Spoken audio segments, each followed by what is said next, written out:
Recording. So hi everybody. My name is Dr. Sharon Shahaf, and today I'm offering this free coaching call as part of the program of, I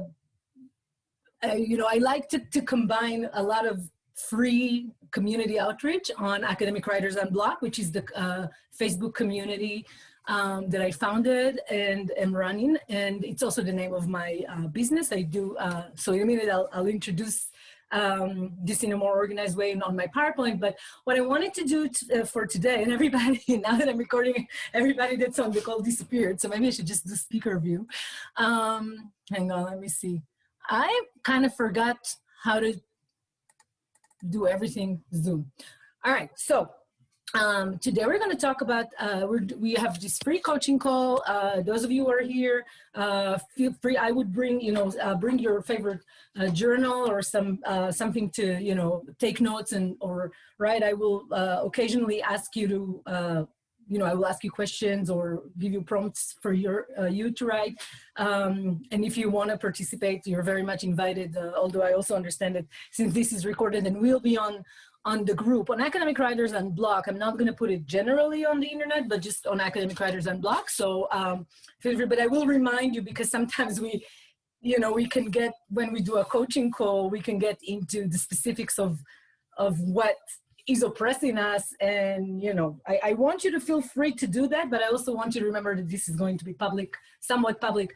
I will say that too, if you feel you want to say something that you don't want recorded, I can pause the recording. So that's another option. All right, so I am going to offer over the next couple of weeks a few of these free coaching calls, so feel free to also come back. And if you're watching this after we've already, if you're watching this later, stay tuned on my group and for information about the next ones. And I always do these free calls building up towards the classes that I do, the workshops that I do that are for pay. So I will be including some information about the class that's forthcoming, but I do hear from a lot of people. I'm going to start sharing the screen.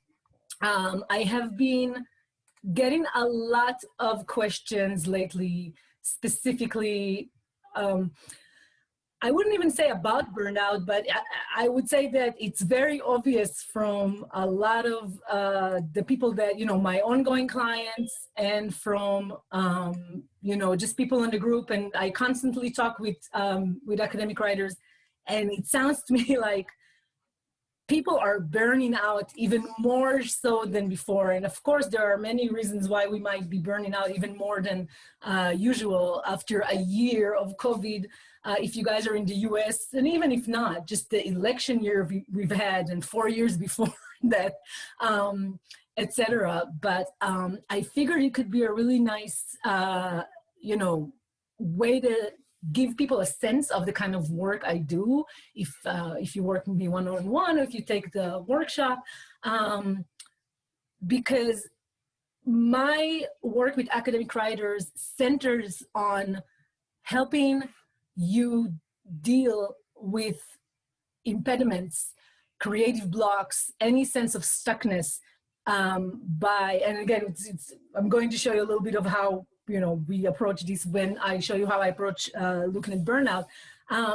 But my premise, my main belief, if you will, my main type of advice is to go against the grain of what I call the bad advice that academic writers usually get, because most of us only hear one kind of advice, which is put your ass in the chair, kind of shaming advice. Just sit there and just do it. Force yourself, be disciplined, make yourself do it.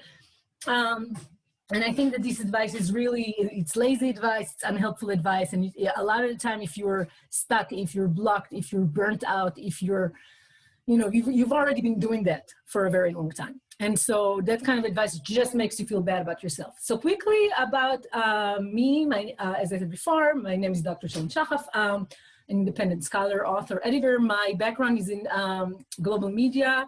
You can see here some of my work. These are two projects that, this one is an anthology global television formats that I co-edited with Tasha Oren, and this other one is a special journal issue that I've edited. I also published, book chapters and essays and all sorts of things. But after leaving academia in 2018, I started my own little business. Academic Writers Unblock. I have an online Facebook community and a YouTube channel, and check me out if you haven't before, although I'm assuming a lot of you are from this group. So today, without further ado, we're going to talk about academic burnout. All right, let me make sure I'm recording, because, am I recording? Hang on. All right. Okay, good, yes. Just making sure before the presentation starts. All right, so I got a lot of compliments from people about this image of somebody asked me if it was like a stock image, this woman in the background writing, and it's actually one of my favorite comic strip from an Israeli comic artist named Ruto Modan. You can't see here the full picture, but at the very end, she's lying on the floor. The woman, after, torturing herself with writing, and she has a little dog, and the dog, she asks the dog, why do I write? And the dog says, because it's fun. This is one of my favorite images to start a conversation with academic writers about writing, as a way to remind us that a lot of the time,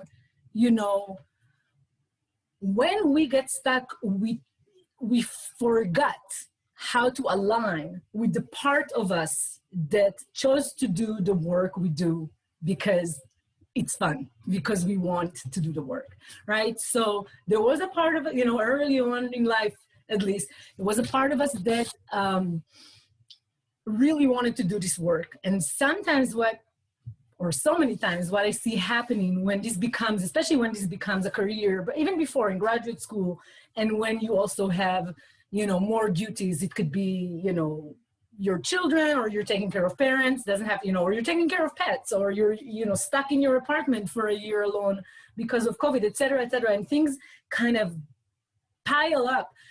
And this thing that we used to be passionate about and wanted to do more than anything else, and we wanted to write, we wanted to research, we wanted to align, we were aligned with this really burning sense of purpose. There is a disconnect that starts happening between that part of us and between the lived reality of the writing life, or in a more generally academic life, whether if you're teaching a heavy load, or if you're actually, you're trying to find a job and you can find a job. There are so many things in our precarious contemporary academic environment that make it very hard for us to have the joy and to have this alignment with a sense of, an easy sense of, okay, this is my sense of purpose, this is what I want to do. And that it can become a very debilitating thing. So today, specifically, I will mention writer's block, I always do, but we're going to cover it from the lens of burnout. Okay, so let me start by some definitions. So here's the basic kind of definition of burnout: a state of emotional, physical, and mental exhaustion caused by excessive and prolonged stress. I love that in this definition, they talk about this as a prolonged thing, right? It's in my next point, I'm going to call it chronic burnout. So there is a difference between, when I was a happy-go-lucky graduate school with no kids yet, right? And I would have some bad habits, even, to write to the deadline, or and I could get completely exhausted writing a paper because I waited for the last minute, but I had this whole pattern of writing the last minute, and then something really beautiful come, and I can take a weekend off and, drink or smoke or whatever else, right? And then I could pretty quickly bounce back. I could bounce back, and that's not burnout, right? That's not burnout. Burnout is a little bit different. It's this prolonged period of time where you've just reached a point where recharge becomes unattainable, right? So this is You will see that I use a lot of quotes from the I Ching, the ancient Chinese book of changes. And there's a hexagram from the I Ching later on in this PowerPoint that, Charlie, you might be familiar with because you took the class already, that's called exhaustion. And he talks about, I think it's a good description of burnout. Maybe I should jump there. Exhaustion is this situation where you've been at it for a while, right? You've taxed mind and body. You've been giving it your best, what you know how to do in terms of self-discipline and self-motivation and all of these things. But you're drawing a blank. Instead of this working, it stopped working, and you've reached a moment of transition. That's the beautiful, the I Ching, the ancient book of changes. If you don't know about it, go read a little bit about it. It's really profound advice that's always encouraging you to look, at failure as a gift and at a moment of acceleration as the possible setting up of your next failure. It's this cyclical nature of success and failure, or good or bad, the female and the masculine, etc.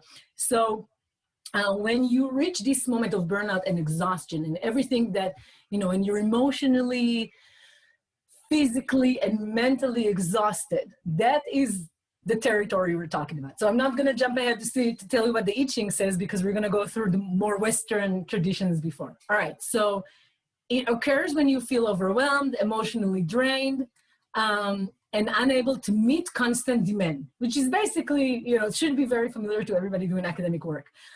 Chronic burnout leads to trauma, failure, can lead to health problems, depression, anxiety, and more, all of these things.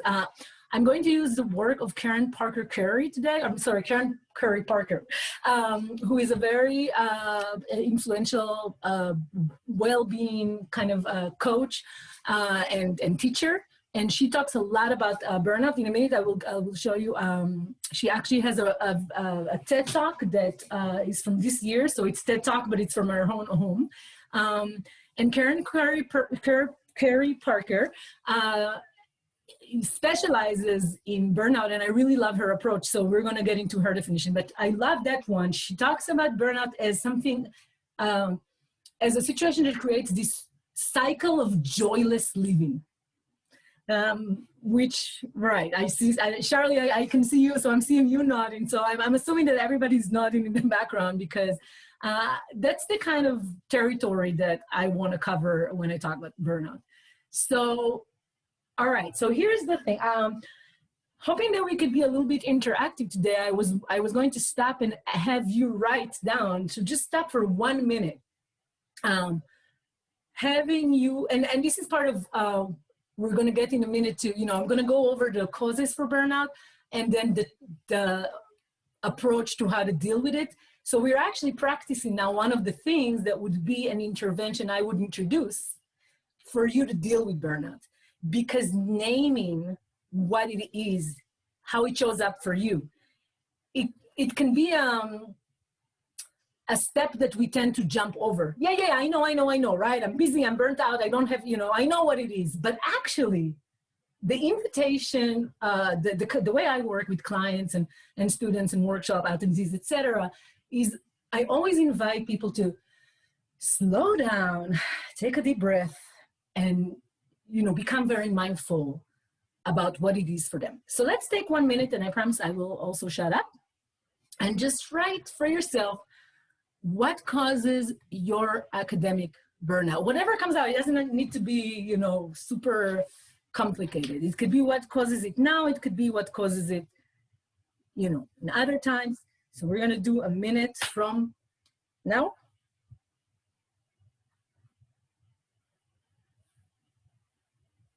Just write down for yourself what causes your academic burnout.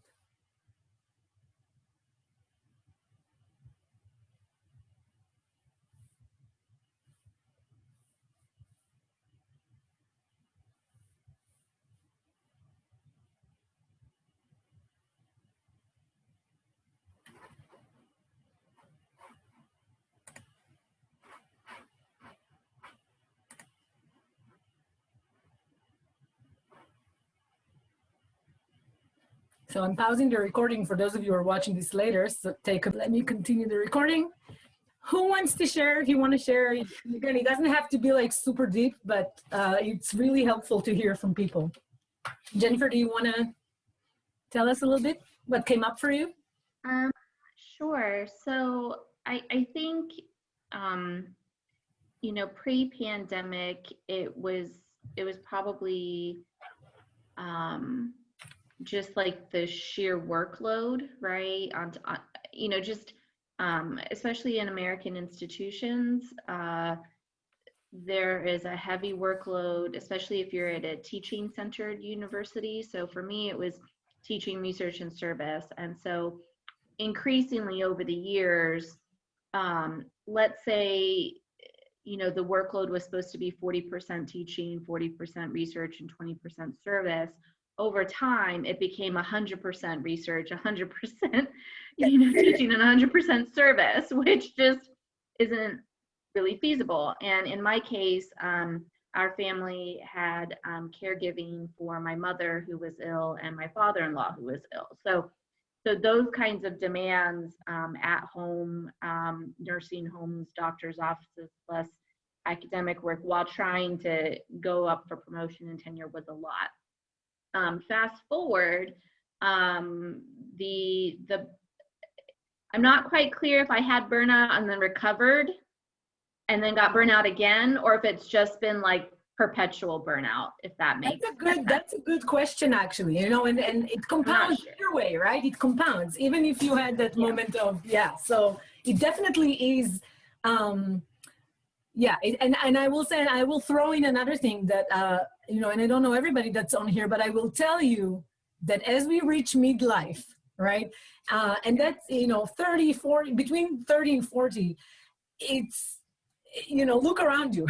It's like, there is research to shows that shows that actually this is the most miserable decade, right? In your 30s and your 40s, like it gets better in your 50s in terms of what people are reporting about happiness, about contentment. We are in the trenches when we are in our, I mean, you can have a rough time of it in your 20s. I'm not gonna, you know, but in terms of young children and parents aging, you know, and all of this, and you know, you know, if you have a partner, so, you know, and there's 2 careers, actually also if you have a partner and there's only 1 career, right? All of these things, it's just so much. And I love that you said all of this and said pre-pandemic, because now, you know, layer it all, you know, right. With and so now so now, I mean, so, you know, whereas some things might have eased or improved or resolved themselves with the pandemic, now I have to teach full-time from home as well as take care of my child full-time. And so now, if I had teaching, research, and service at 100% in each of those categories, and now I have childcare as 100%, like there's just not enough time, energy, and resources. And so even right now, for instance, I'm supposed to be at 3 meetings, like right now. And so then it becomes this dilemma of what do you prioritize and when and how? And then, so part of the burnout, I think, is also when we're thinking about things as well, right? So there's a lot of different thoughts and emotions that go into what you are and aren't doing and what you should and shouldn't be doing, right? And quite honestly, I think there's a big clash of value systems, right, that are there. And so if you, for example, value and honor your family as I do, you take hits in a lot of other areas. And then the times where you sacrifice your family for these other, you know, your other reasons or other values, right? You take hits at home. So I think over time, part of the burnout is that you just constantly feel like you're in a no-win situation with like split attentions, and then you just rinse and repeat like each day. Absolutely. You talked through all of the points almost on the next slide, which is, I expected. I will say this, it doesn't sound to me like you have time to be alone at all.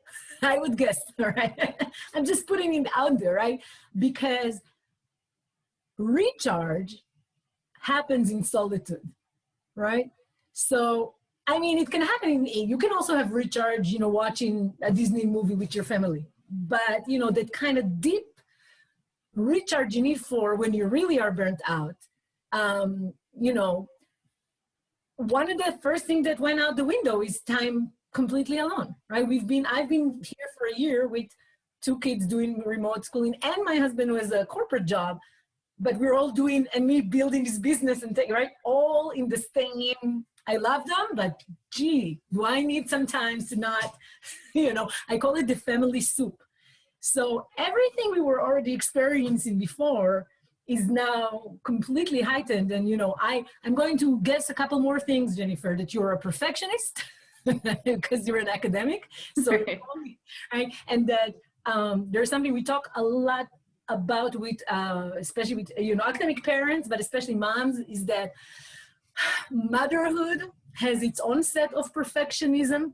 And then being in academia, it's there are set of like triggers that call upon us to be this perfect. And as you said, you heard what you said, 100% times 4 is not attainable. It's not right. So then there is, and that clash of value.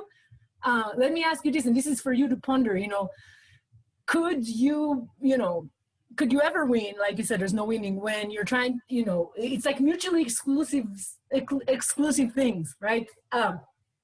Supposedly in our culture, either you're the perfect mom, right? And we have all of those 50s white picket fences, we don't even have salaries that would allow us. Suppose you wanted to leave it all, right?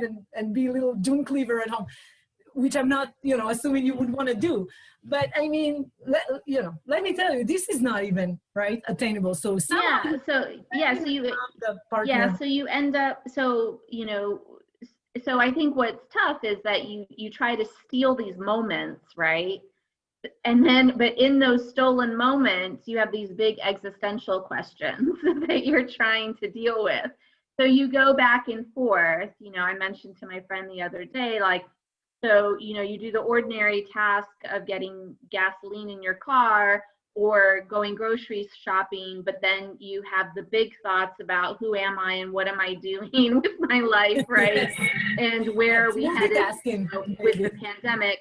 And then those moments are gone, right?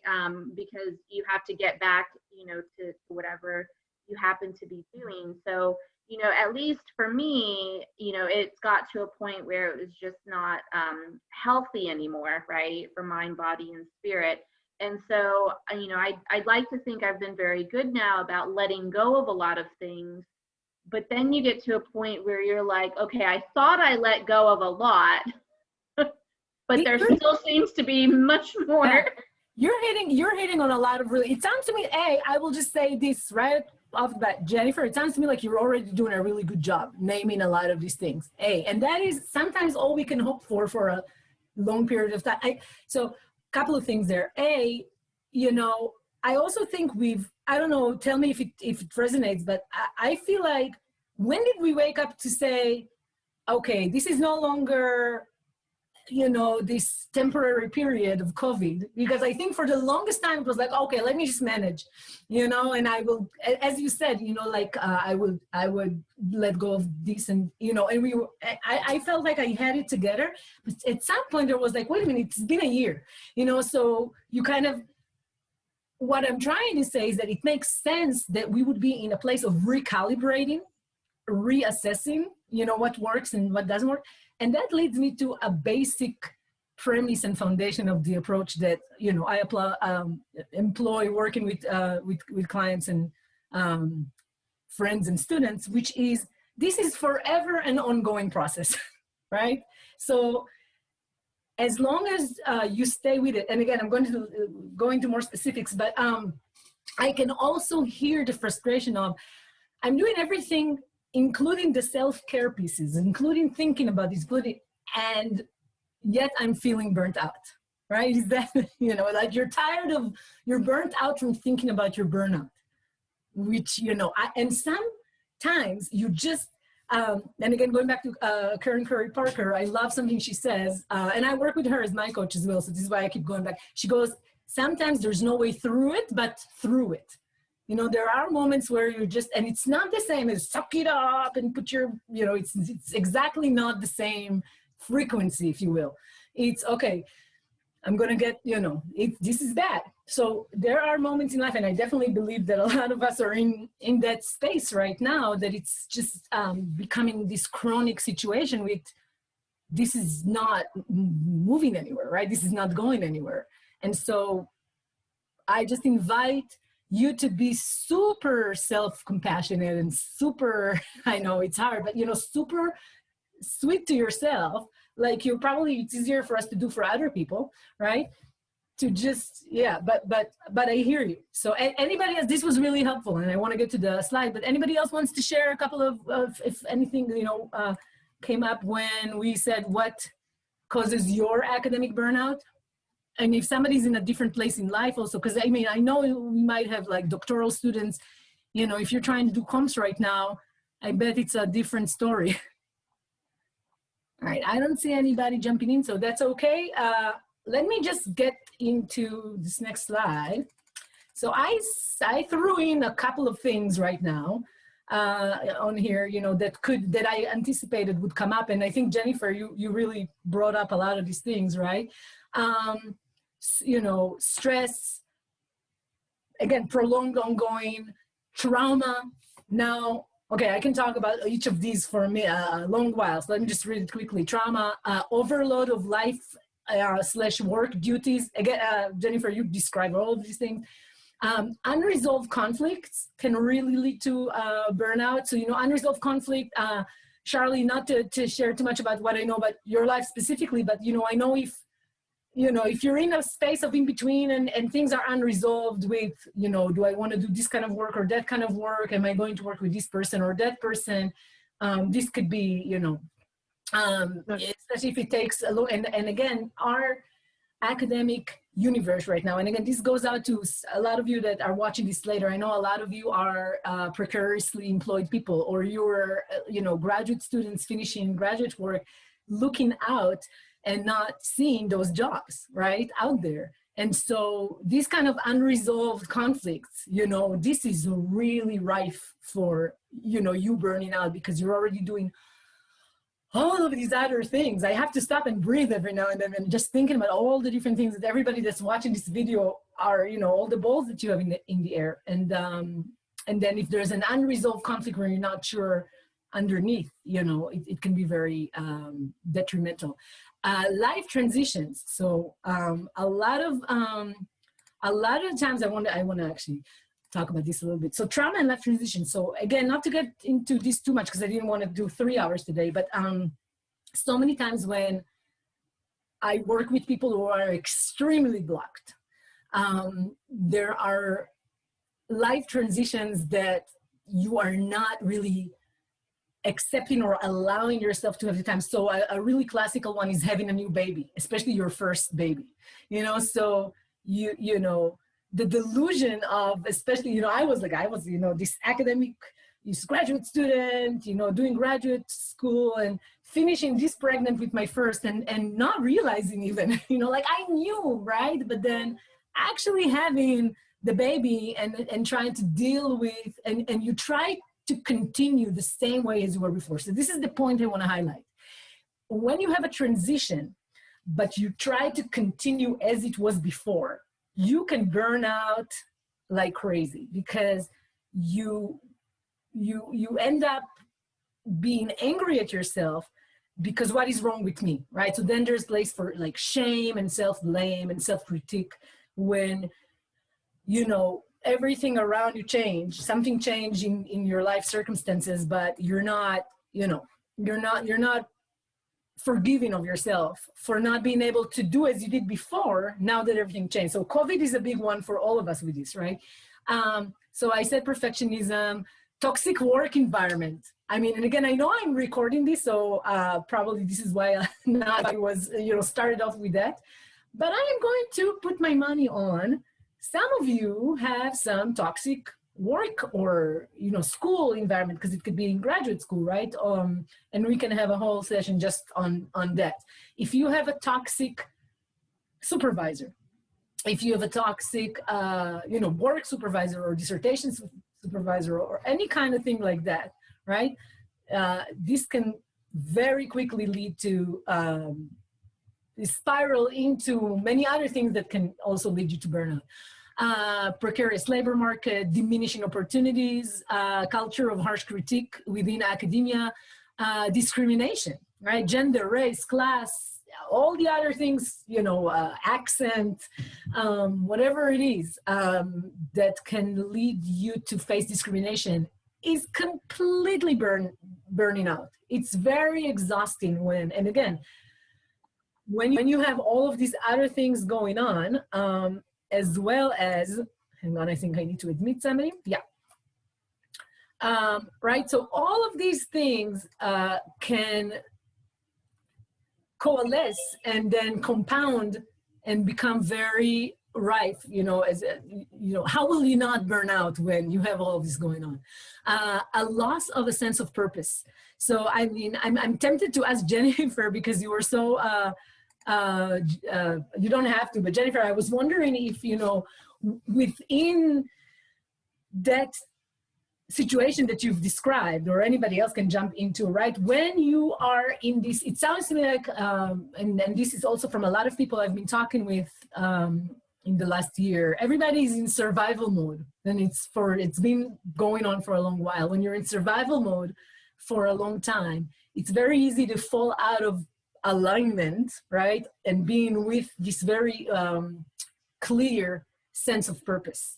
I cannot tell you the number of people this year who told me, I don't even know that my work is important anymore. So are you, if you know, you can raise a hand, you know, a Zoom hand, if you've experienced, you know, some of this where, you know, even a little bit, yeah, there you go. So some of you said, you know, I think, Jennifer, were you the one who studied political science, I think, and you were like, you know, it's not fun. Like this feeling of, you know, why are we even doing all of this, right? And this is a classic symptom of burnout, where you no longer are even sure why you're running around doing all of these things that you're doing. Okay, so we can talk about this a lot, but I have here, COVID-19 is the perfect storm of all of the above.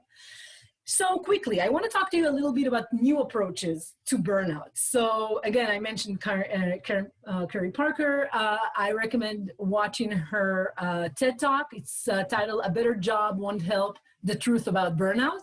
You know, she talks about how some of her clients have fantastic jobs that they really love and they're still burnt out, while others have jobs that, you know, they don't necessarily are career, you know, their career of their dream, and they're not burnt out. So, you know, she's trying to go, it's a really great TED Talk, so listen to that. She defines burnout as wider than work related, you know, because the world, she talks about how the World Health Organization finally, I think 2018, finally acknowledged burnout as a phenomenon, as a health risk and phenomenon, but she was disappointed. I think that's where she starts the TED Talk. She was disappointed that they limited it to work, to something that has to do with employment and work. And as Jennifer so beautifully shared with us, and I'm sure a lot of you experience, I mean, that separation of work over here and life over here, even before COVID, was not very useful, I think, for definitely in academia. I was on the tenure track for 8 years in a, you know, state university, where I taught 2-2 and built a program and developed a curriculum.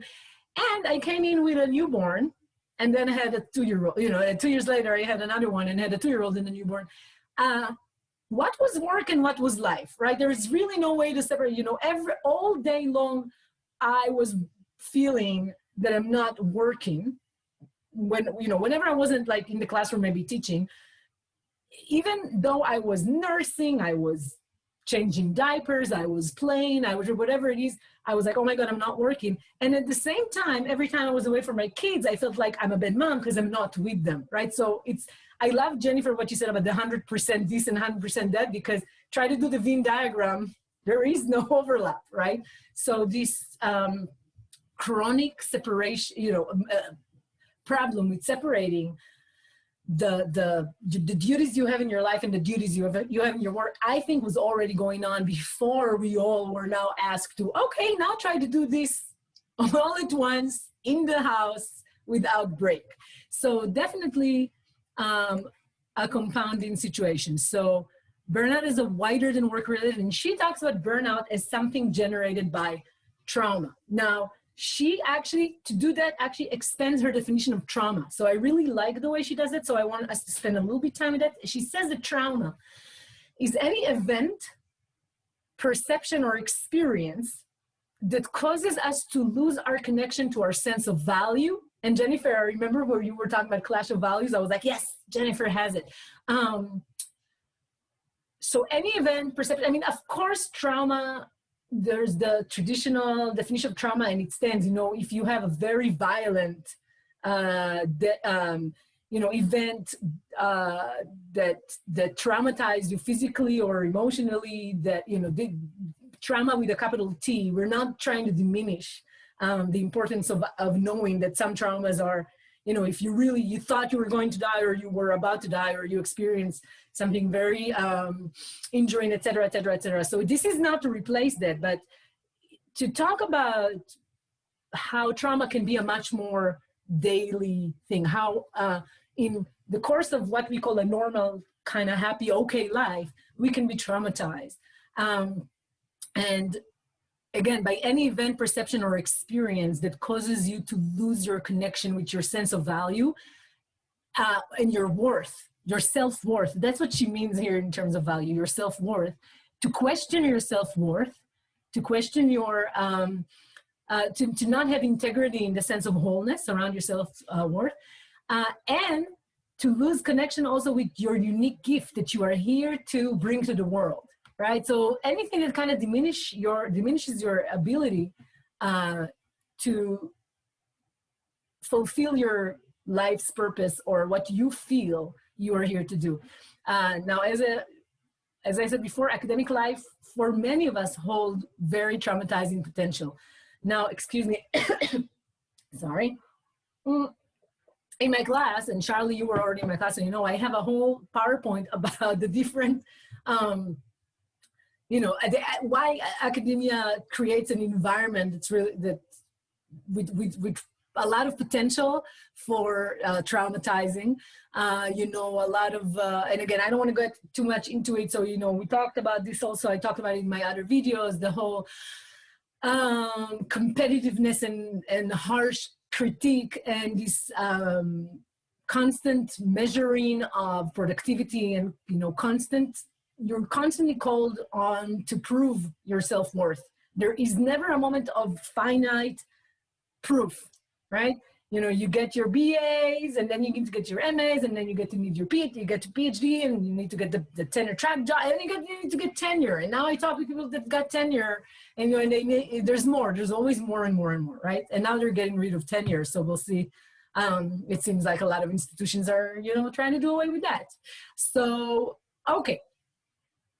How do we begin then to deal with burnout? So my first, I wanted to do this animated, hang on, guys, sorry. Oh, I can do that. So, you know what? So before we do that, I'm gonna stop our recording, and you at home, when you're watching this later, take a minute off and pause for a minute. And we're not gonna have time to talk about it too much, but I want to ask you to think for a minute. Now that we've defined burnout in this way, right? Some sort of like this ongoing trauma in the sense of the loss of our ability to express, to give to the world our gift, or let me read this again because I want to be precise with the language, right? Any event, perception, or experience that causes you to lose your connection to your sense of self-worth. Okay, so if burnout comes from this place of, if your burnout, I guess I'm asking, try to write down, does your burnout come from this place of misalignment? your daily life does not seem to support a feeling like you're worthy, you have worth? You know, are you struggling?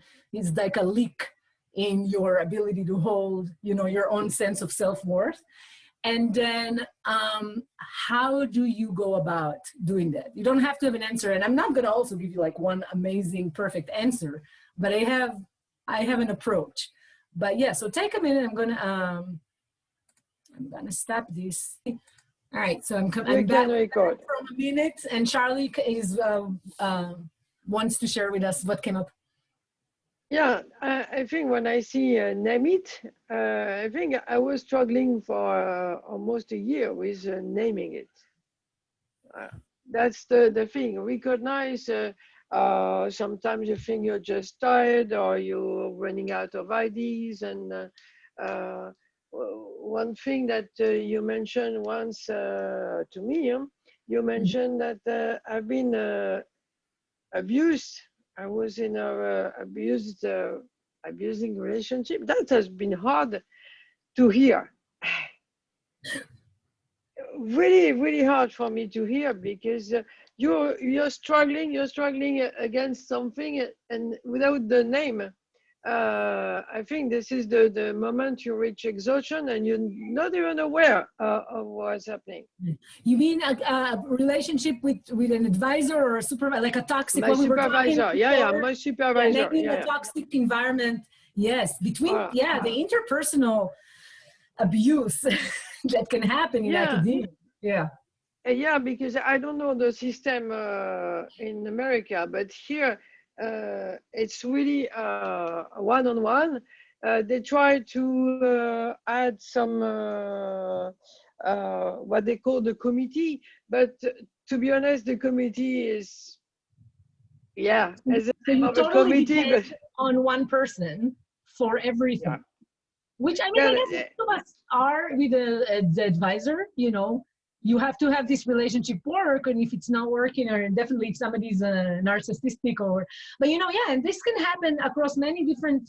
You know, it's not just when you're a graduate student. It can definitely be your chair, or a senior member of the faculty, or your dean. You know, so this can translate. Yeah, this has wide applicability. So you felt that was tied up with your burnout? I think when we talk about it before, I had to go backwards again and start from scratch all over again, because I was on the wrong track. I was struggling. I was still, in fact, even though the relationship ended and I couldn't achieve my my PhD, because I couldn't name it, really, I was still on the wrong track. Deeply, I was carrying on the same thing by myself. The abusing relationship was by myself. Wow, between you, I hear you. So it was internalized.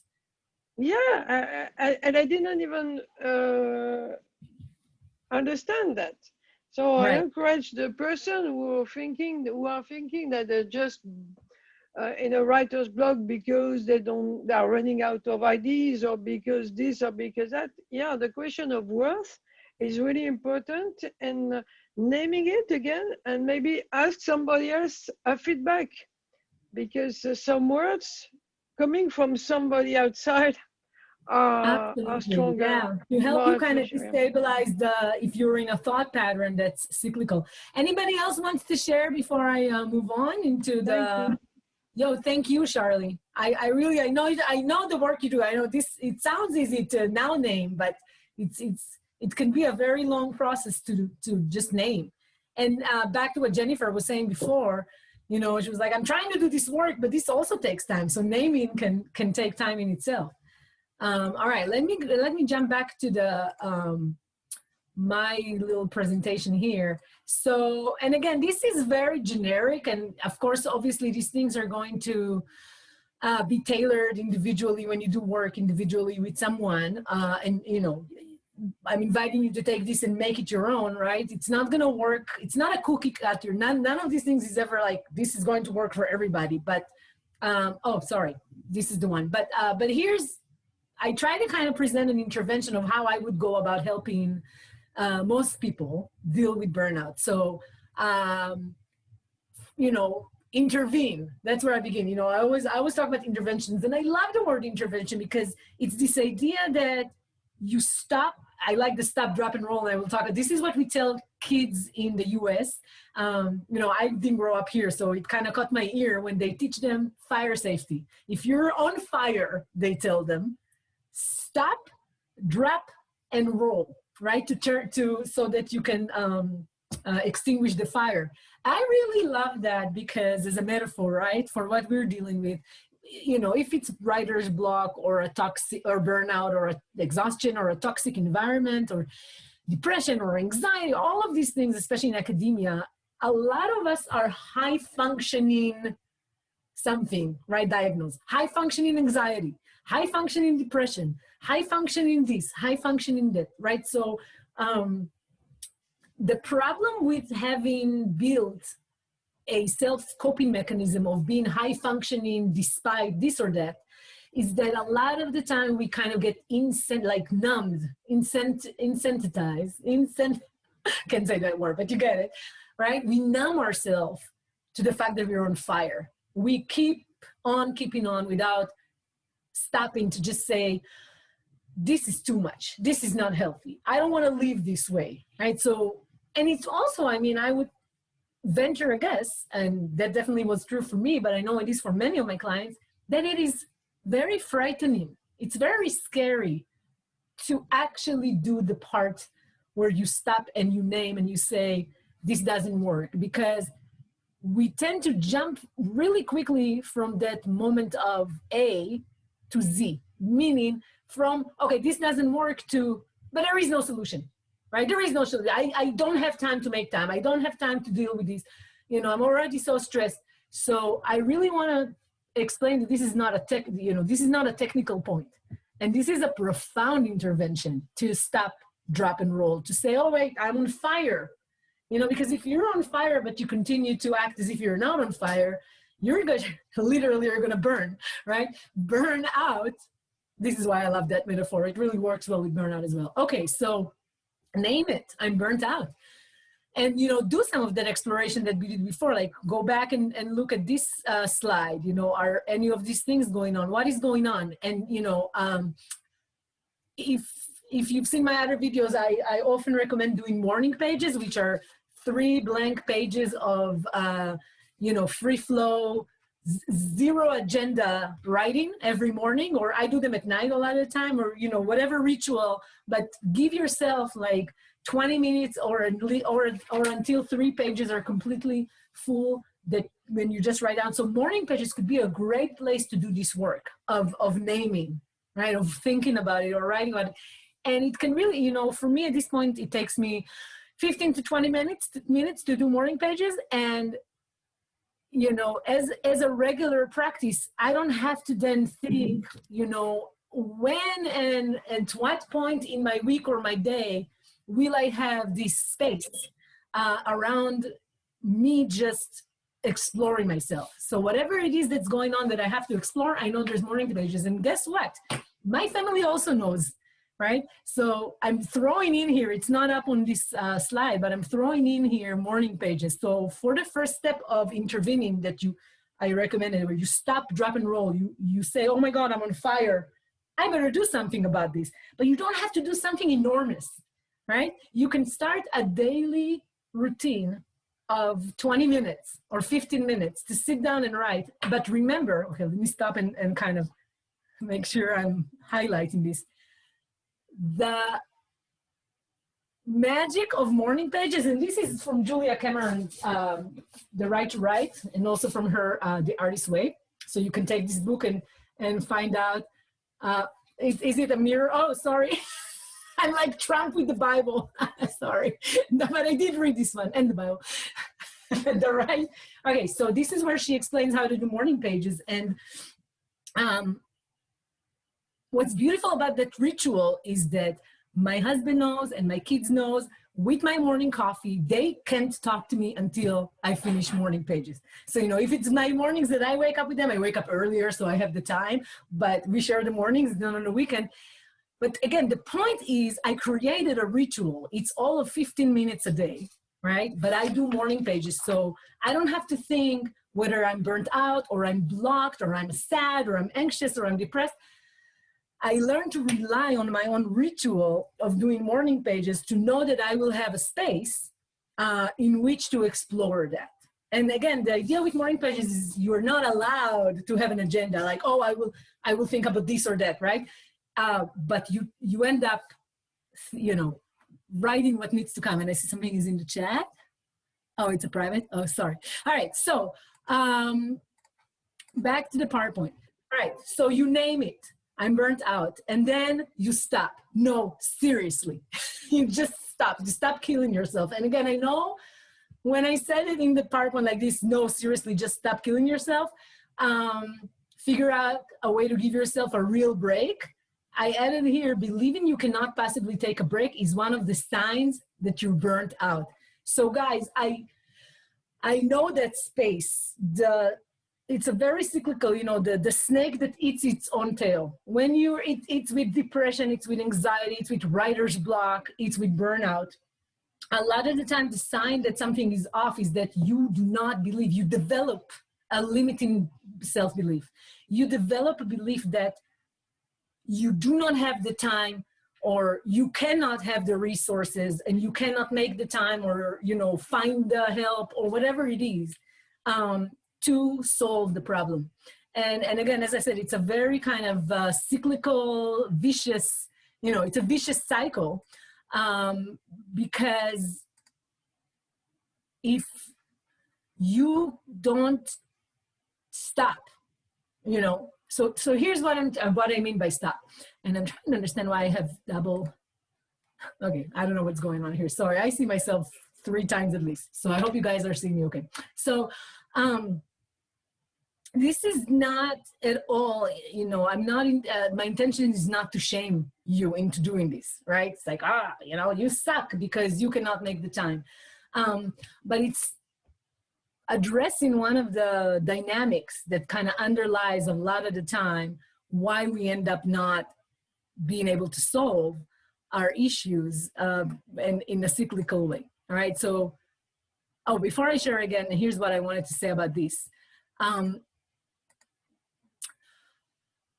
Oh gosh, I forgot again because of the glitches here. Oh, here it is. Okay, so I want to just explain that there are different layers and levels of stopping, right? Listen, if you took on organizing a conference for your field and you have the kids and you said you would do birthdays for the class and, I get it. It's not often easy to stop in mid-motion, right? So what I'm trying to encourage you in that sense is be very honest and see if there are things that simply have to give. Because if you're going to continue to, you know, go the way you've been going, you're going to collapse. So there is a mid-range, right? There's a short-term range. Okay, everybody, Mama cannot do this. I'm taking a day off. I'm going to be in bed, right? Then here's the thing about that. If you're not going to do it and you're that burnt out, it's going to happen. And you know how it's going to happen. You're going to get sick, right? So many times when we need to stop and we do not stop, we do not take a break or a weekend off or cancel all classes for the day. Yes, cancel classes. Your students would love you, right? Sometimes you just have to do something radical and say, today I'm in bed reading romances or whatever it is, your guilty pleasure. And if you don't do it, you're not going to do it, you're going to get sick. So you got to just introduce into your toolkit, the toolkit of the plug, where you just plug out, you know, and you say, right now, this is so bad. If I'm going to continue the way I've been, I'm going to get sick. And therefore I'm doing a radical break. You know, I'm taking a weekend off. I'm booking whatever, I don't know, whatever it is. All right. I'm just doing the bare minimum. And I'm going to, you know, even do something bad as I'm going to cancel my Thursday classes. And I'm just going to take the day and be in bed. I'm going to do it before I'm sick, because if I don't do it, I get sick. All right, I'm pontificating, but you guys are getting what I'm going for here. All right, so after you've stopped, right, make sure that you've, once you've stopped, the next suggestion I have is called engage and explore, right? Seek emotional clarity with mindfulness and compassion. I will talk about this more in a minute. And then recovery, identify key steps. What is happening? What needs to change? How can I realign with my purpose and joy? What help do I need and who can help, right? So again, some of these things that happen, and then be willing to accept the answers, right? So maybe I should leave this up here because this is probably useful. Oops, sorry. So I want to talk a little bit though about engage and explore, all right? So when we engage and explore, so again, for example, morning pages, it doesn't have to be this enormous effort, right, to engage and explore. It could be something that, you know, you can tap a really good friend who's in the same space and you can explore together. It can definitely be something that you do with a therapist or a coach, but even just, you know, morning pages, just sitting there and engaging and asking that question, exploring, and not just staying with, okay, what is it that is going on? Although that's very important. So seeking emotional clarity. So, and again, going back to Jennifer as an example, and I'm not even sure if she's able to still be here. Let me see. Yes, Jennifer, you're still here. So I can totally see, you know, I'm using you as an example, Jennifer, because you spoke so thoughtfully about all that's going on. Like, you know what's going on. It doesn't seem like there's a whole lot in there that you don't know, right? You know about the value clash. You know about the 100% of everything. So then, right, the question is, how can we encourage you to seek kind of like, it's almost emotional sobriety, right? If you give it a cold, dead look, you know, what has to give? Does something have to give for you to be able to move forward with a more healthy, healthy approach? Or, you know, do you, you know, what needs to change, you know? So for example, and again, this is with zero judgment to say, oh, why didn't you do this or that? You know, could you engage supervisors to talk about, listen, I can't do 100% of service teaching this and that, right? And, or if you know that this is, if you try this and this doesn't work, can you release yourself from the fear of consequences? Like, do you really have to be perfect right now, for example, right? Those could be, and let me say, it can take a long time. It could be a process to decondition yourself, right? So maybe what needs to let go is the idea that you are not safe if you're not perfect in all of those things, right? And again, this is from my own experience kind of, and from other clients. So I'm not sure for you specifically, right? But for anybody that's watching this later, right? What I'm really encouraging you to do here is to give a cold, hard look and to see the places in which, you know, we ourselves are kind of buying in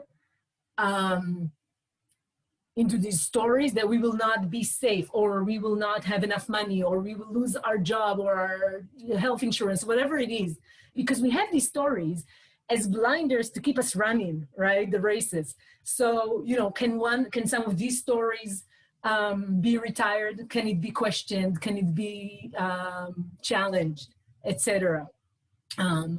You know, because, and again, this is without judgment. We tend to go a little bit into like a martyr situation, right? We tend to kind of just sacrifice ourselves to burn at the pyre. There's a lot of burning and metaphors. This is not even intentional. I love how my subconscious is bringing this all together around the idea of burnout, right? Because if you're already, you know, burning to a crisp, you need to stop. You know, you need to stop. So it's really helpful to engage with curiosity, but also with a lot of self-compassion. Now I'm going to throw in just something that, Charlie, you're not going to be surprised because we've done a lot of that and we do a lot of this in the workshop. These stories I'm talking to you guys about that you are holding around, those patterns of behavior, these are not new stories.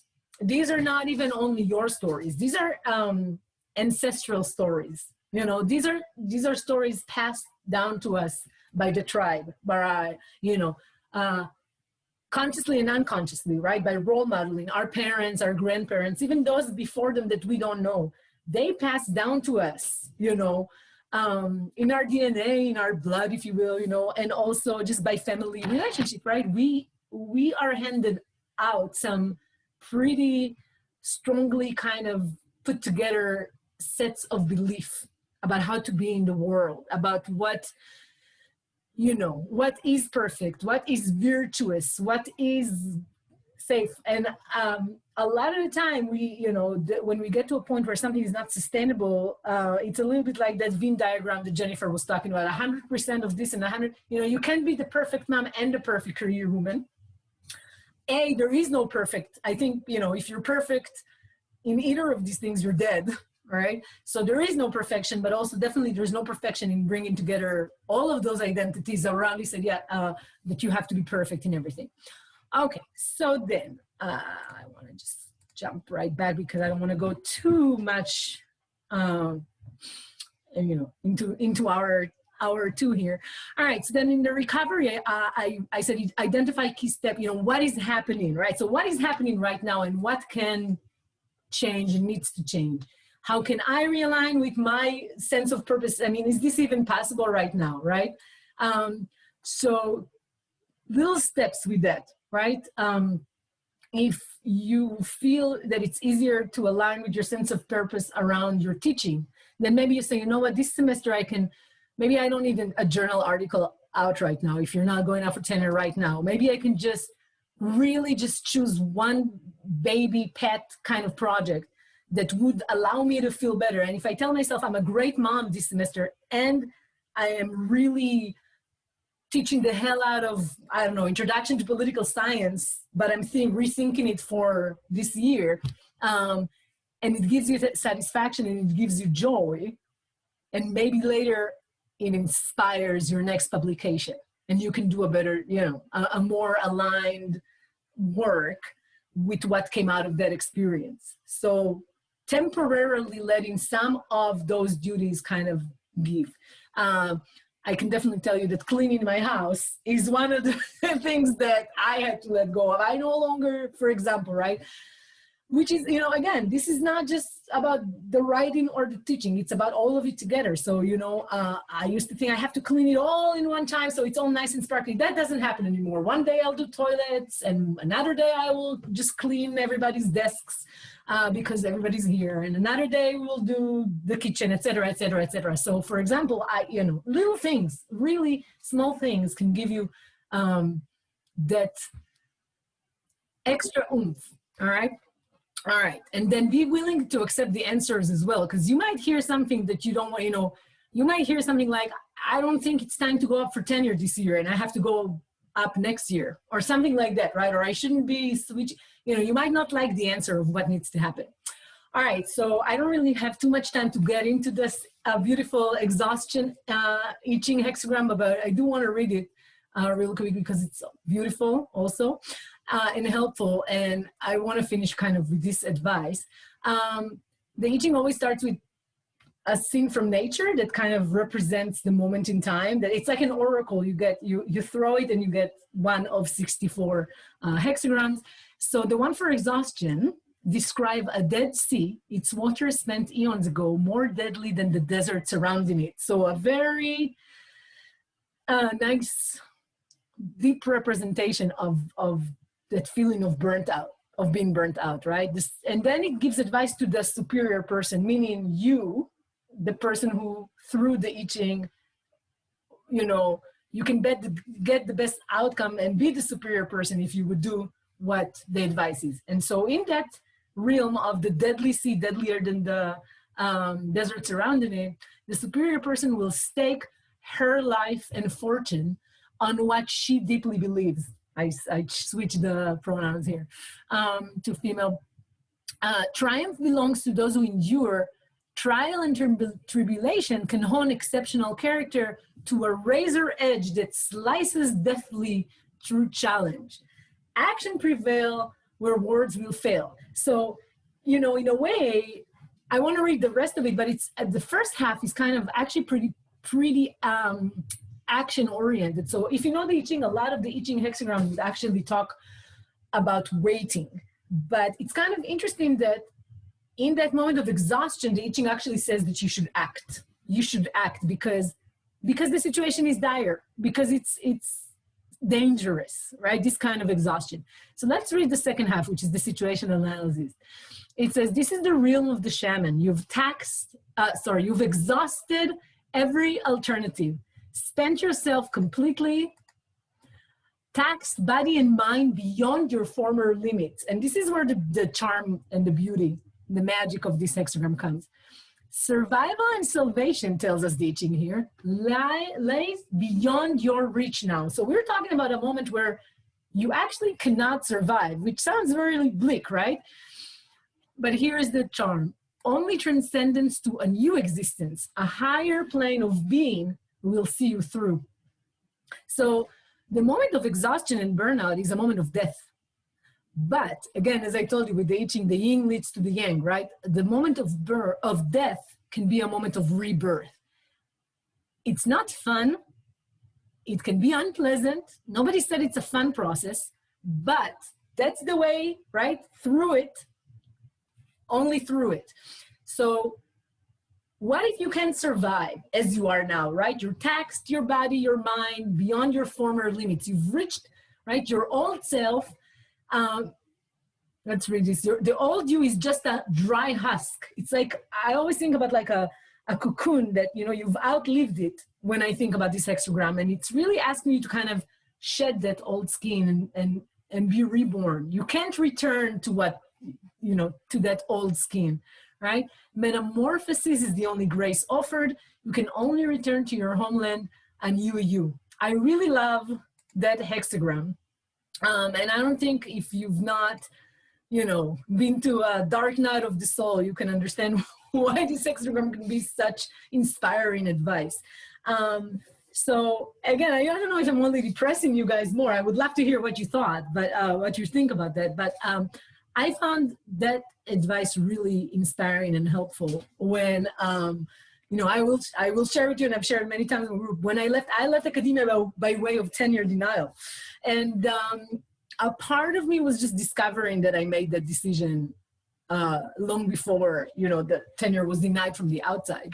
And I think I was holding on to that old husk, and it wasn't working for me, right? So something had to die for me to be reborn and recreate a life, which I really love, actually, and actually is very compatible with COVID life as well. But, having my own business, 2 businesses that I have, teaching from home, et cetera, et cetera. And this is not to say everybody has to leave academia. I think if I was more proficient with this kind of, with this approach to dealing with crisis, it could have ended up differently. Because what happens when you are so burnt out and exhausted and you continue as you were before is that you lose that opportunity for rebirth. All right. Let me see if okay, so that's all I have about burnout. I do want to talk a little bit about the class that's coming up, but I wanted to stop and ask if anybody had questions or comments, and I can pause the recording if anybody wants to talk. And I also understand if you don't want to, but this is an opportunity so I'm just going to recording.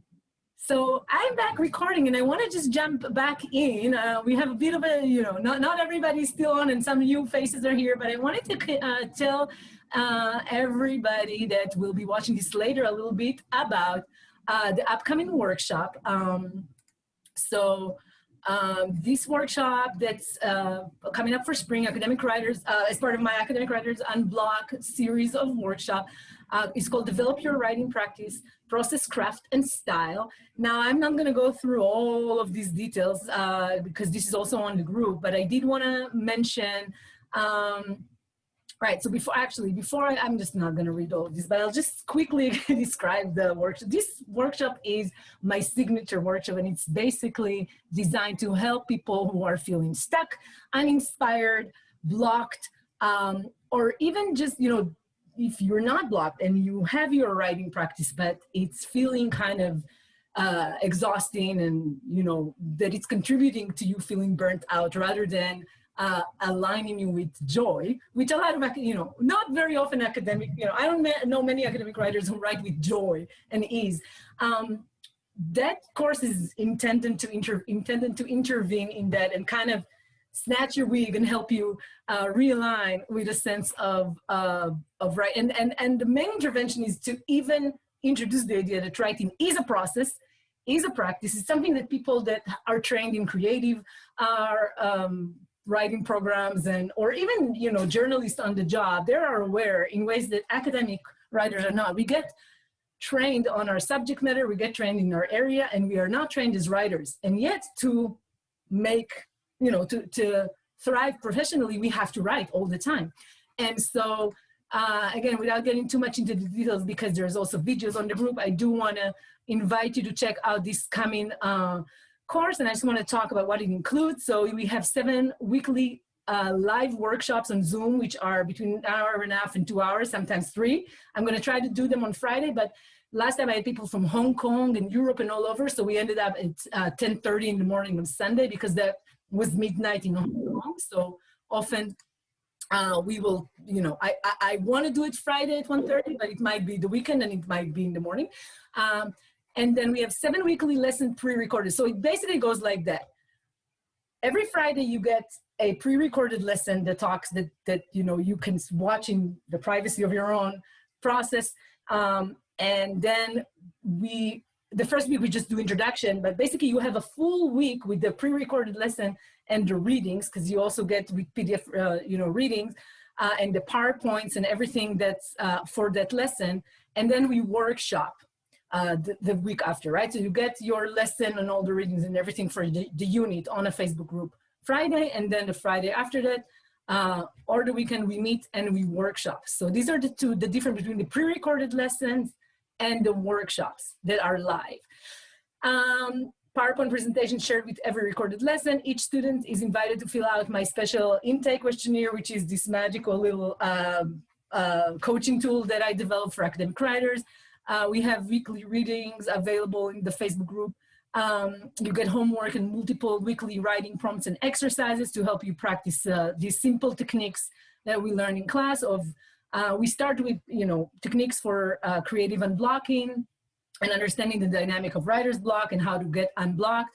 And we continue to talk, the second unit talks about time, your own relationship with time, and how to develop a helpful relationship that is predicated on what you naturally are inclined to do when it comes to time, rather than time management to all fit in a cookie cutter kind of way.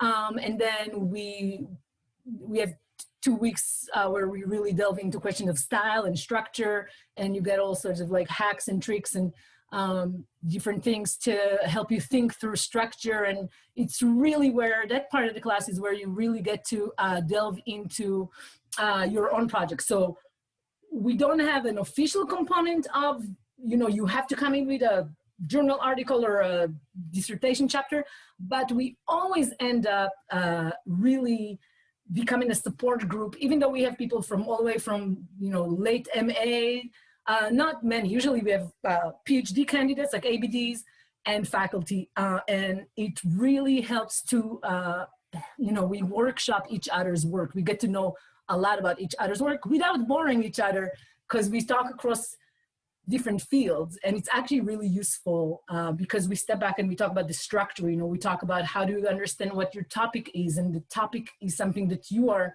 constructing. What are you asking about the topic?